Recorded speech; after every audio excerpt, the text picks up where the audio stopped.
Good morning, everybody. Welcome to another episode of Environmental Social Justice. I'm your host, Wendy Nystrom, with my co-host, 𝑗𝒊𝒏𝒈. Today's special guest is Christine Marez. She is the Vice President of Energy and Sustainability for Cumming Group. So welcome, Christine. Thank you for having me, Wendy and Joel. Very excited to be here. Anytime.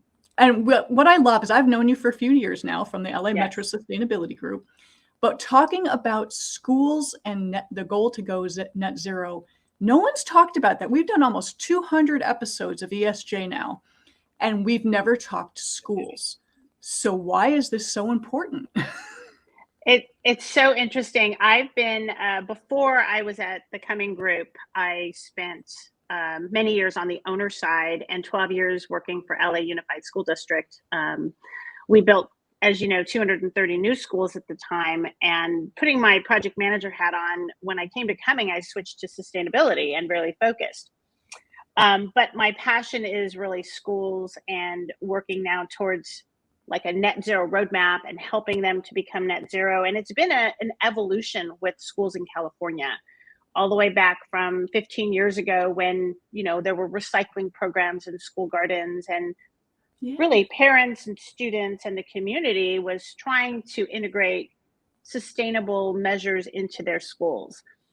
And then there was the whole Prop 39 Clean Jobs Act from California that infused millions of dollars into energy efficiency that we all worked on. That was amazing and started that process. Energy efficiency is actually hugely important because, as you guys know, we often have these little flex times and power outages. So being more efficient with our energy helps everybody overall. But when you say schools becoming more sustainable, what can schools do on their own? Like little things they could change about their everyday activities that could maybe help a little bit more? Schools, you know, the environment itself and the educational environment is meant to be collaborative, and every opportunity used as teaching moments for students and teachers and, you know, administrators as well. I was doing some research for a conference I was at yesterday, the Green Schools Conference in Pasadena, and I found this very interesting metric. It was, if you add up the energy usage of all the K-12 schools in California, it is the equivalent of energy produced in 18 fossil fuel power plants. 18? 18. Now, you can look at it like shockingly, or you look at it as an opportunity for the amount of influence schools have to reduce their carbon footprint. Yes. If we got all the schools on the path to net zero by 2045 to align with the state goals, just imagine how much of an impact, almost as much as, maybe not as much as transportation, obviously, but a huge impact. The good thing for schools is that they really do depend on funding, right? Their budgets are already limited, or passing of bonds for construction. But there's so much money flowing into California now from the bilateral infrastructure law, from the Inflation Reduction Act. You know, all these programs are now coming to fruition. So schools are going to be able to replace their antiquated HVAC systems, to electrify their fleets, to increase water conservation, to put EV chargers everywhere, to add solar renewable energy to the sites. And they're already doing it, but what they don't have, and what's missing in my opinion, is the connection and viewing it through the lens of carbon reduction, viewing it through the lens of what is their emission footprint. And right, they're sort of been piecemealed. There's like energy efficiency here, and, you know, school garden here, and waste program here, and bringing it all together so that the boards can see, here's our footprint and here's where we want to be in 5, 10, 15 years. Now, you mentioned, okay, actually I have like two things I want to talk about here really quick. So I read an article not too long ago that there was a school, and one thing that they were doing is, because we know just the heat that comes from the school grounds. So there was actually talk of like doing a paint, and I think one school did it, where they were painting or coating all the outdoor asphalt. So that way, one, it cuts down on the temperature that's being created, but also kids can be outside, because that's another issue that I have so much. Absolutely. You know, absolutely. Like, you let the kids outside when they're roasting on concrete, and that's all they have to play on. Concrete and asphalt, right? I mean, I even think when we went to school, concrete and asphalt, that's what we did. And I remember. rubber Yeah. mats Yeah. that was supposed to protect you, but they scalded you if you landed on them. And I'm like, whose brilliant idea was this? Like, Or do you remember this? Do you remember the smell on hot days? Like Yes. you smelled like they were like roofing something, or I Yeah. just remember that now. Yeah. You're absolutely It's right. A lot of what we do is, and this is also a lot of the architects and designers now for the new schools are designing one, permeable concrete, so that is much lighter and brighter, right? Two, putting shade structures. A lot of it can be solar shade structures. So, yes. wherever possible. There is one client I have in Anaheim that is putting huge solar arrays. It's a huge solar project we're doing for them. And they put these ground mount carport shade structures all over the playground so that they can have spectators there on the sidelines while they're under the solar shade structure to Oh, I like that. watch games or have lunch or, so there's so many innovative ideas. And they can But you're right.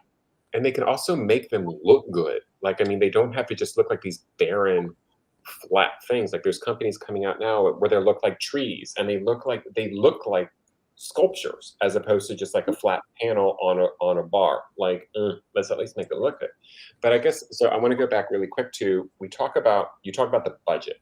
So this is kind of like one of my big issues that I've got. I have a lot of soapbox issues, but this one is one for me.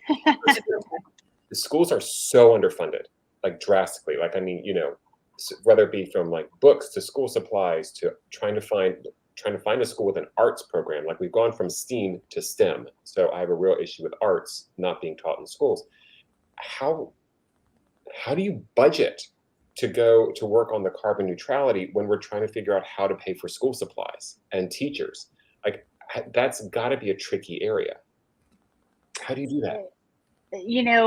I can't tell you how many schools that we've worked in where the entire sustainability movement was prompted by students demanding that the board take action.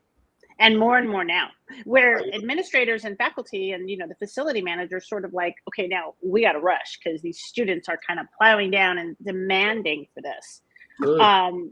The interesting thing about climate and sustainability learning, it's very hands-on, right? Mhm. There are things that we can do around energy efficiency and the big ticket items, the electricity side that they don't see. But so much of sustainability is touch and feel. The things that come across. So waste programs. Now, I understand limited funding, and I do, but when we're doing something, what we want to do is we want to increase and connect people, and we want to create a committee, and we want to create outlets for students to have voices and participate, which doesn't cost money. These programs are already, I mean, a lot of it is volunteer time. Oh, wow. But their passion, but for them to be involved and have a voice and to learn, we create these programs and we bring them together and we pair them with teachers. And yes, it's teacher time and that, but so much of it, honestly, Joel, is volunteer time. Like, they want to be involved. And then, getting policies passed, like their commitment, that doesn't cost money either. If that helps, if that contributes to what you're thinking. It does, and I think it's actually fascinating that a lot of it is volunteer time. I think that's wonderful, and I love hearing, because I think this is what we're seeing across the board. I'll leave it at that. But the younger generation is coming in, and their voices are saying, "Enough of this stuff. Look, we have to go. We have to worry about our generation now. Like, you guys had your chance. It's now our turn, and you didn't do it for us. We have to do this now." And their voices are really coming out there, and I think it's incredible. It's giving you guys such a push to do these projects because. Well, also to add in on Joel's comment, so children growing up, I like to use the seatbelt story. No one wore seatbelts in the 70s and early 80s. In school, I was always told, wear your seatbelt. So I started nagging my parents to wear their seatbelts. I am hoping that with students getting more active with sustainability and net zero and carbon reduction, they'll start nagging their parents. Hey, can you start recycling a little bit more? Can you start using less energy, using less water? And then we'll have this overall effect, which also brings me back to a point where you talked about people are doing piecemeal. Yes. So most corporations are also siloing sustainability. They have a waste expert, they have certain water expert, et cetera. We have to have this as one group. The second you silo, people are going to have different agendas and different bosses and different things. One group together and no more piecemeal, then you'll make progress in the same direction. And that's actually what needs to happen. It's interesting. I want to address the generation. My two daughters in their 20s now, have grown up, and I sent them to schools where, they went to a Jesuit Catholic school where they were taught to be activists, and they were taught to have a voice. And they're constantly, for my generation, I'm the last of the baby boomers, 1963. We were the hardworking, generation. We did whatever it took. We did, we're the hardworking. The challenge with our generation and climate change is an education. It's an education and just not being aware. And all of us in the industry, we understand carbon, we understand emissions, it's a lot of information, and climate change is so broad, right? It's the sustainability is such a broad field. So trying to get our generation educated is one effort. Mm-hmm. Then to have the next generation understand that if you just educate us, we will go to work for you. Like, get us on board. We are the hardworking generation. And I think it's through our work ethic as well that we've taught our children and we've taught this next generation that level of work ethic as well. So that is also there. So these are all good things. What I've seen in the industry since January, let's just talk about how fast things are progressing. Certainly in, political or not, there were 4 years there where we sort of went underground with our climate efforts, right? And climate efforts got pushed to the, well, we didn't take a nap, actually. We were super progressive at the local level, almost in defiance of like, we're going to do it anyway. Yeah. And so that has been building for 4 years. Mayors did their pledge, 40 mayors around the world, and they kept working. And then when the floodgates opened in January, when all the federal policies came to fruition, it honestly was like drinking through a fire hose. The amount of requirements, the amount of policies, the amount of funding, the amount of work. So just this year, I have seen in schools a turnaround from the board saying, all of a sudden, we need to know where we are on the emission scale. This is now a relevant conversation. I think it's just going to keep going. Oh, absolutely. I mean, I worked in environmental risk for 20 years, and I had even people I reported directly to. So my own managers were like, environmental is going away. Nobody cares. You're going to have to learn something else. And I'm sitting there like, okay, no.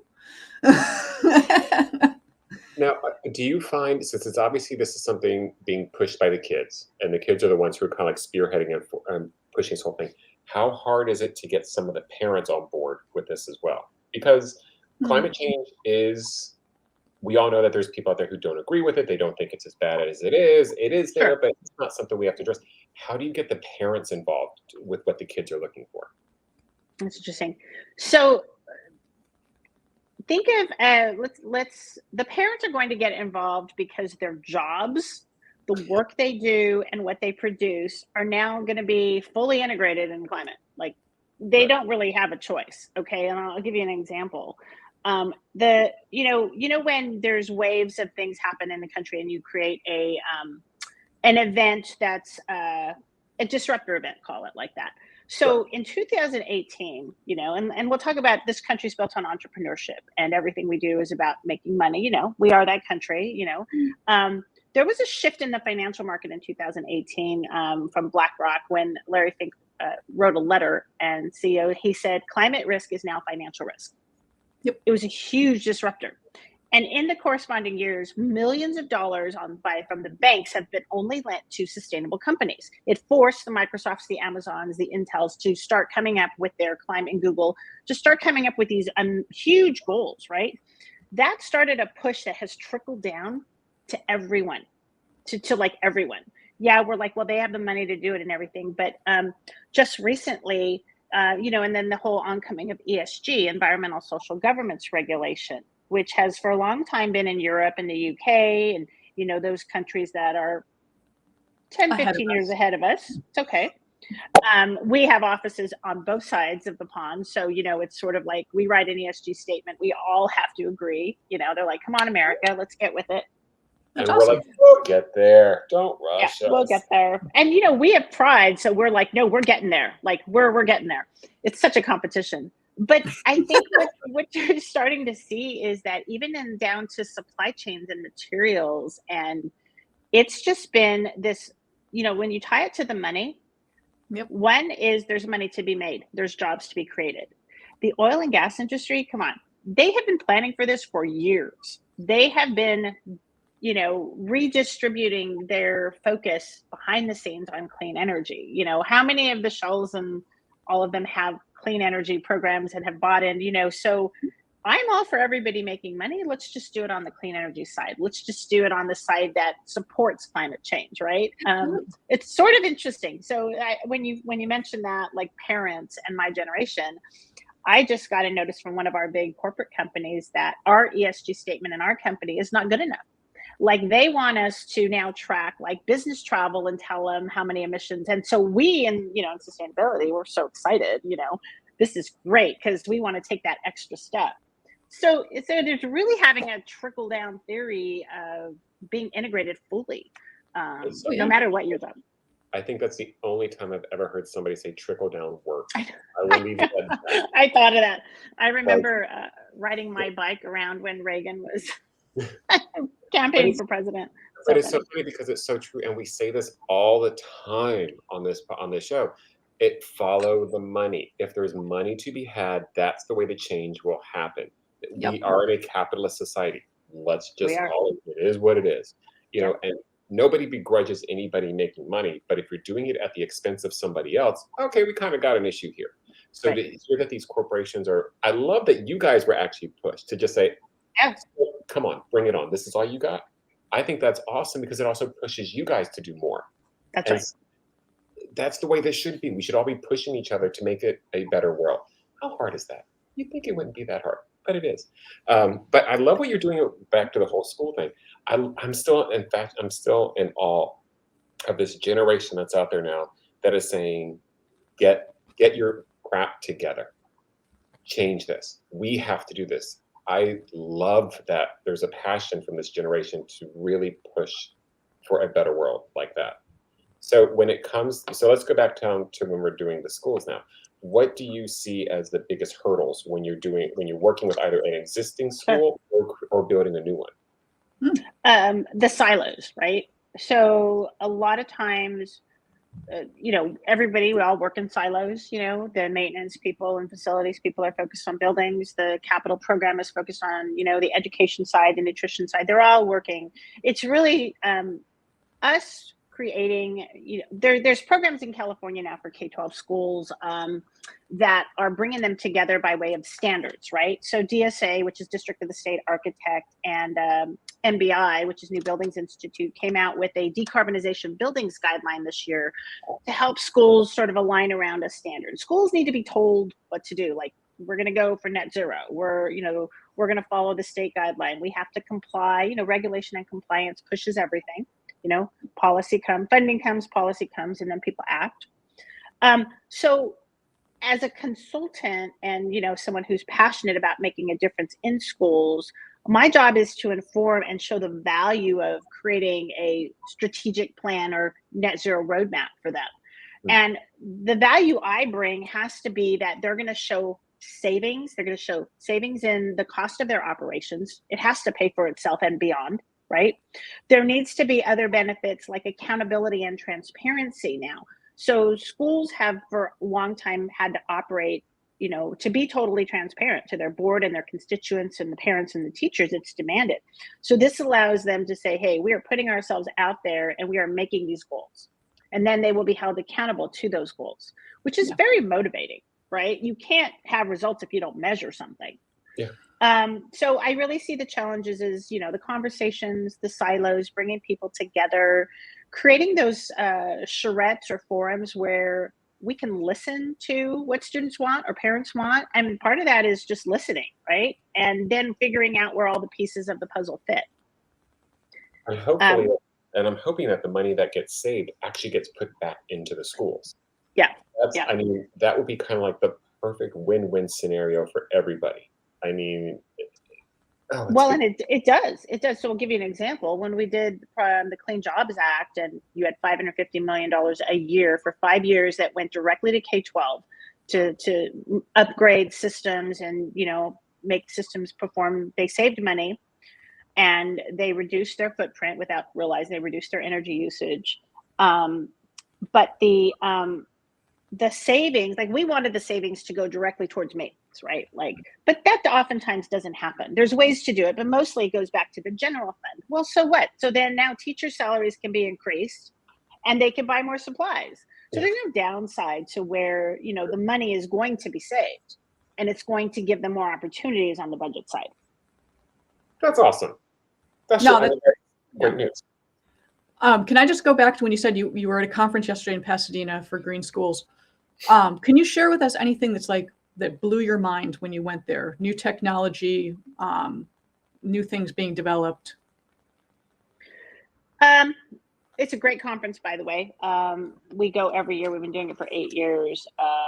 It's between that and then there's another conference in Sacramento, the CASH conference, the Coalition of Adequate School Housing. Crazy name, but it's really the biggest conference where we get facility people and maintenance people together. So first and foremost, it's the right people there, right? It's the people who are in charge of these systems, who have the vision. It's not the board members. There's other conferences for that, but it's the people who have to every day try to make that HVAC unit work. So one of the big area in this was waste, right? It was the organic waste compliance that people are just confused about. So in the area of waste and complying with that and having their waste haulers understand, there was a big push for that. We do that as well. And I mean, our session on net zero roadmaps was very well attended. I think people just like hearing net zero. There's a certain comfort level about knowing that we're actually going to do something that's making a difference. I really find that. There's a lot of technology being developed around electrification, right? And EV chargers. There's a lot of money coming in for EV chargers, and it has its own challenges. How do we get enough charging out there? How do we put these infrastructures in place for zero buses, zero emission buses? We all have the same problem. The world has the same problem. It's not unique to America. But we're finding we were talking to someone that just does kitchen equipment and the evolution of having kitchen equipment that's affordable, that's all electric. Because kitchen equipment in schools is the biggest natural gas user, right? Unless you have, boilers and things like that, but really it's your kitchen equipment. So if you want to be net zero, you've got to, move away from gas into electricity, right? So there was a lot of that. What else did we see? I thought the interesting thing was, there's a section they have on awards, and there's so many of our generation, or my generation rather, of these facility directors that are getting these visionary awards for climate change, or their vision for taking the school, where they have a net energy footprint because they added solar and they, pushed through all the naysayers and they got it done. And that was really rewarding to see. That's awesome. It was great. I think anytime, you have to recognize, award, motivate people who are out there doing something. Yeah. Oh, absolutely. I mean, and especially pushing past naysayers, because I think all of us can agree it's been a bit of an uphill challenge up until very recently to get people on board with climate change and sustainability. And just quick question though, any interest in hydrogen gas? Thank you for mentioning that. So yes, hydrogen. In fact, I mentioned this yesterday.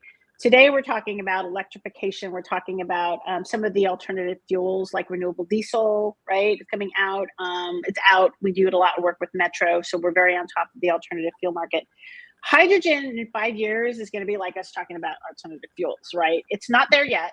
The supply is not there yet. It's getting there. I think it's going to take about 5 years. I know Bloom they've created hydrogen fuel cells, which a lot of our clients want, our larger corporate clients, but they're not readily available. And if you put one, you've got to find the supply, and that's not readily available. I think I say maybe 5 years or less, that technology will be more both affordable and more of the supply.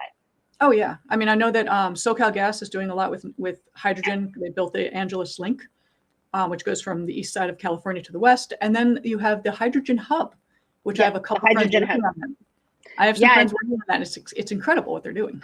and more, and so much money is being poured into that. I know we have clients in San Diego. We have a lot of public clients, and they're interested in they called me the other day, just getting involved in the conversation. They want to know more. They want to know how they can create a hub in San Diego. Like, who should they partner with?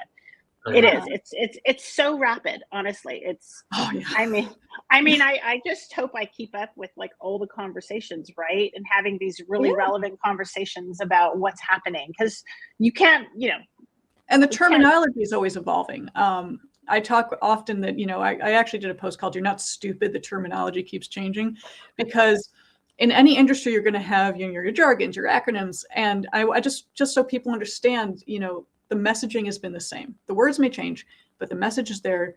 Just try, it's constantly evolving, constantly changing, and rapidly, thank God, in the past couple of years. It's amazing what's happening. It's so important to, I recognize this a lot. We have to just speak at someone's level and not like dummy it down, not like that level, but really so that you want to have a thought be conveyed and understood. So we talk about emissions, scope 1, 2, 3. People don't need to know scope 1, 2, 3. We need to calculate it, but they need to know, you're going to focus on energy, you're going to focus on, your fuels. And then we also want to focus on like your travel, your water, your waste. And you got to make it real for people so that they can understand. That's partly the goal. Yeah, that's everything we do here. I mean, when Joel and I first started this 2 years ago, I banned acronyms, I banned jargon, and I'm like, I want it to be an inclusive conversation so everyone will understand. Because experts like us, we can talk our own lingo all day long, and no one's going to know. So and we do, right? I'm not the expert, so I'm always the one who's going, wait, what? Yeah. No, you do not. You understand. I'm the same way, though. I'm the same way. I mean, I feel like I have so many more things I want to talk to you about, but I know we're running out of time. There's just this whole project, or what you guys are doing, it's really awesome, and I love that it's coming from. I'm still going to go back to it. The fact that you're being pushed by kids. Yeah. I really just hope people are paying attention to that fact, that it's like we have to get off our butts because they're coming, and they want us to change. And so the work that they're pushing for, and that's causing you guys to do, and then it's just awesome. I don't know how else to say it, because, and we see it on the news, we hear the articles about it, but to actually get to talk to you about it and hear your experiences saying this is coming from the kids, it makes it more personal for myself. And so it's just, I don't know, it's really just mind blowing. When I was on the LAUSD program and we were building schools, it was you wake up every day and you're like, I got to go to a job that's making a difference, right? That's the reward in itself. Right. And now in climate change and sustainability, like, I'm proud when people ask me on an airplane, what do you do? And I'm like, I'm in climate change, that's what I do. But talking about the next generation. So I had to learn a lot of this, even though I'm an engineer and I knew the solar and I knew the energy side, I had to learn the rest. But I hired really smart people on my team. And the majority of my team are in their 20s and 30s. And a lot of them are in their 20s. And I hired a lot of my team members out of college. And not all of them had the degrees that, environmental policy or anything like that. A lot of them just had a passion for sustainability. So we brought them on and they learned it. And we'll send them off to get a certification. They just finished carbon accounting classes. And I feel so proud, they all like I always say, good job and you're so proud. But I feel so proud of my team that we work so well together, and you see the passion and the projects they want to do. And my job is to go out and find them the interesting work in the project so they can learn more. They're doing net zero projects and they're doing like a lot of stuff for Metro that's very cutting edge. Yes. But it is very inspiring, Joel, to see and to be with kind of that next generation. And, we have debates on, the social aspect of sustainability is really that other big part that we should definitely talk about, in equity. And they come in and they have all these ideas and they have all these judgments. And then they're all like, well, you guys aren't doing enough. And I'm like, whoa, okay, let's talk about what we've done. It's just very enlightening and very fun. That sounds fantastic. And it's so great to see like your joy and your pride, like your face comes through as you're telling these stories. Like, I mean, it's really inspiring to see and hear about. Thank you. You guys have made my day and reinvigorated me for, I was just saying I need 5 more hours in my day, but I'm happy to do it. It's 9:30 in the morning. We already made your day. We're off to a good start. It's a good day to be here. No, I mean, seriously, Christine, thank you so much for your time today. I know you're crazy busy, so, you know, even Yeah, half this an is hour is great. huge. I want to thank you, and please, guys, check out Cumming Group, check out Christine, check out the work they're doing for schools, actually everyone for net zero. It's not just schools, but her focus today was that. So thank you again. I'm Wendy Nystrom, Environmental Social Justice, with my co-host, Joel Vendette. You guys take care, and we'll see you next time. Thank you.